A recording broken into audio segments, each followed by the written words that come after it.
안녕하세요, 백선생입니다. 자, 오늘 제가 여러분들이랑 이야기를 할 건 뭐냐면은 시장에 좋은 외주업체들이 많이 없는 이유에 대해서 한번 이야기를 해보도록 하겠습니다. 이제 제가 얼마 전에 저희 구독자님이랑 통화를 해봤는데 이제 그분이 정부 지원 사업을 굉장히 여러 개를 많이 받고 잘 하고 계셨거든요.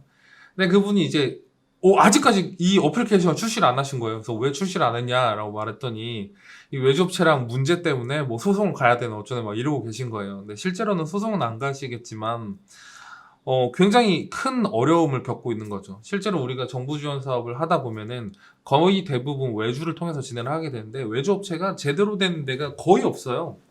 여기서 거의 없다라는 거는 아마 10개 중에서 7군데 이상의 외주 업체들이 꼭 트러블이 나는 상태로 끝날 거예요. 아마 여러분들은 이제 이 방송 보시면서 많이 공감을 하실 텐데 내가 처음에 약속한 대로만이라도 좀 나와주면 좋겠는데 이제 약속을 할 때는 그분들이 이제 영업을 따내야 되잖아요. 그러니까 그 약속은 되게 높게 하는데 막상 받은 결과물은 그거에 비해서 한참 떨어지는 경우가 엄청 많단 말이에요. 근데 이제 일단 진행을 시켜놓으면 이제 문제가 되죠. 어쨌든 이제 제가 말씀하고 싶은 거는 나머지 20% 정말 괜찮은 그런 외주 업체들, 그런 분들이 왜 없냐, 그 부분에 대해서 한번 이야기를 해볼게요. 이거를 말씀드리려면 일단 좋은 외주 업체가 무엇인가에 대해서 한번 정의를 내려볼 필요가 있겠죠. 일단 좋은 외주업체는 이제 우리가 생각하는 가장 좋은 외주업체는 싸고 잘해주는 데겠죠, 그죠? 근데 싸고 잘해주는 거가 없는 것도 있고 싼 것만 찾다가 진짜 똥 되는 경우가 엄청 많거든요. 제가 생각하는 좋은 외주업체는 이런 것 같아요. 내가 100만 원을 줬으면 그죠? 100만 원어치 일을 해주는 그리고 1000만 원을 주면 1000만 원어치 일을 해주는 거예요. 여기서 일이라 함은 그 시간과 노력을 말을 하는 거거든요. 그러니까 너무 당연한 것 같잖아요. 내가 100만 원을 준 것보다 1000만 원을 줬으면은 10배의 시간과 노력을 투여를 해주는 게 맞잖아요.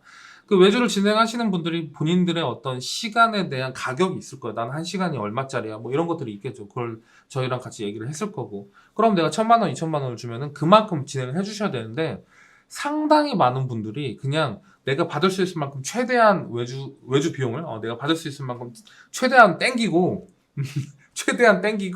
그리고 실제 진행은 그냥 같은 수준으로 진행을 하는 경우가 되게 많단 말이에요. 그러니까 500만 원짜리 외주나 뭐 2천만 원짜리 외주나 큰 차이가 없는데 값만 올라간 경우들이 많단 말이에요. 이제 우리가 그런 경우 이제 뒤통수를 맞는 거죠.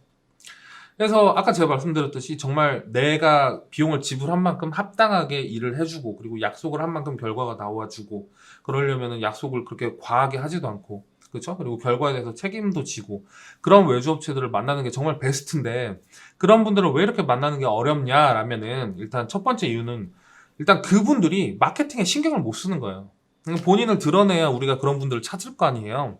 근데 이제 그런 분들이 이제 뭐 어떻게 광고를 하거나 뭐 그럴 여건이 안 되는 거예요. 왜냐면 아까 제가 말씀드린 것처럼 그분들은 본인이 뛴 만큼 그대로 수익이 되는 그런 구조로 거래처들을 상대하기 때문에 정말 성실하게 일을 해주시거든요.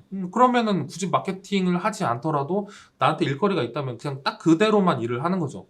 자, 그래서 그분들이 마케팅에 신경을 쓰지 못한다라는 것 때문에 우리 눈에 안 보이는 거고, 그러면 그런 분들을 어떻게 찾아야 되냐? 그러니까 마케팅이 아니라 우리가 입소문을 통해서 그런 분들을 찾아야겠죠. 자, 어쨌든 그분들 입장에서는 마케팅을 그럼 계속 다른 식으로든 하면 되지 않냐, 뭐 이렇게 생각할 수 있는데, 이제 이 마케팅의 역설 같은 게 있어요. 만약에 그분들이 마케팅을 하잖아요? 그래서 뭐 TV까지는 아니겠다. 뭐 유튜브나 뭐 아니면은 인터넷이나 이런 데다 마케팅을 하는 순간 그 업체는 더 이상 좋은 외주업체가 되지 않을 가능성이 있어요. 왜냐면, 왜냐면 추가적으로 내가 이 일 말고 다른 것에 노력을 사용하게 되잖아요. 그러면은 비용이 늘어나죠. 음. 내가 유튜브 채널 하나만 운영하더라도 내가 굉장히 많은 시간을 투여해야 되는데 그러면은 내 생산 단가가 높아질 수밖에 없단 말이에요. 원가가 올라간단 말이에요. 그러면 그때부터는 더 이상 이제 좋은 외주업체라고 볼 수가 없는 거예요. 그쵸? 우리가 뭐 그분의 마케팅 비용까지 감안해가지고 왜 일을 주고 싶을 수는 없잖아요. 그걸 뭐 감안하긴 하겠지만 우리가 외주를 생각할 때는 그분의 정말 순수한 시간과 노력을 원하는 거잖아요. 그만큼 이제 그분들이 이제 그분들 입장에서도 어떤 딜레마 같은 게 있는 거예요. 마케팅을 하면은 이 단가를 맞춰줄 수가 없고, 근데 마케팅을 안 하자니 나를 모르고, 뭐 이런 어떤 또 딜레마가 있고, 그래서 우리는 그분들이 필요한데 또 그분들을 또 우리가 필요한데 그 사이에 또 연결점을 못 찾는 그런 한계점들이 있더라고요. 제가 이제 좋은 외주업체들을 좀 많이 만나다 보니까는 그 업체들이 공통되게 갖는 어떤 딜레마 같은 게 이런 거예요. 반면에 이제 진짜 마케팅에 굉장히 신경을 쓰고 마케팅 직원도 따로 있고 이렇게 되는 데는 아무래도 그분들의 노력 대비 결과물이나 이런 것들이 제 기준에서는 좋은 외주업체라고 생각되기가 힘든 그런 상황들이 되게 많이 있었습니다. 그래서 결론적으로 이런 마케팅의 역설 때문에 좋은 외주업체를 우리가 찾을 수가 없단 말이에요. 우리가 인터넷이나 이런 데를 통해서는. 그래서 진짜 발에 땀나게 돌아다니면서 사람들 만나고 물어보고 직접 그분들과 대화하면서 그쪽 시장도 파악하고 내가 똑똑해지고 그렇게 정말로 노력해야 좋은 외주업체를 발견할 수 있단 말이에요. 아셨죠? 그래서 외주업체를 여러분 절대 인터넷으로 또 검색해가지고 한두 군데 연락해서 그냥 진행하지 마시라는 거예요. 정말로 그런 좋은 외주업체는 숨어 있어요. 가끔씩 이제 저 유튜브에 보면은 뭐 IT 업체 좀 소개시켜 주세요. 뭐 제조업체 좀 뭐 이런 분들 되게 많으신데, 진짜 그거를 제가 소개를 못 시켜드리는 이유가 그런 분들을 제가 소개를 시켜드렸는데 그분들이 생각하시기에 기준이 없다면 내가 이 업체가 정말 제대로 된 업체인지 아닌지에 대한 내 어떤 시각과 통찰력과 기준이 없다면 이게 좋은 건지 안 좋은 건지 모르거든요. 그러니까 우리가 정말 똑똑하게 공부를 해야 돼요. 그래서 공부를 해서 이런 업체에 대한 시각을 갖추고 그리고 정말 발로 돌아다니면서 그런 좋은 업체를 찾고 그렇게 찾았다면은 같이 쭉 가기를 저는 추천을 드립니다.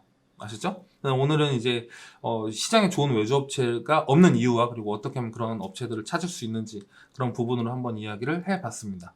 자, 그러면 다음에 또 뵙도록 하겠습니다. 여러분 들어가세요. 안녕.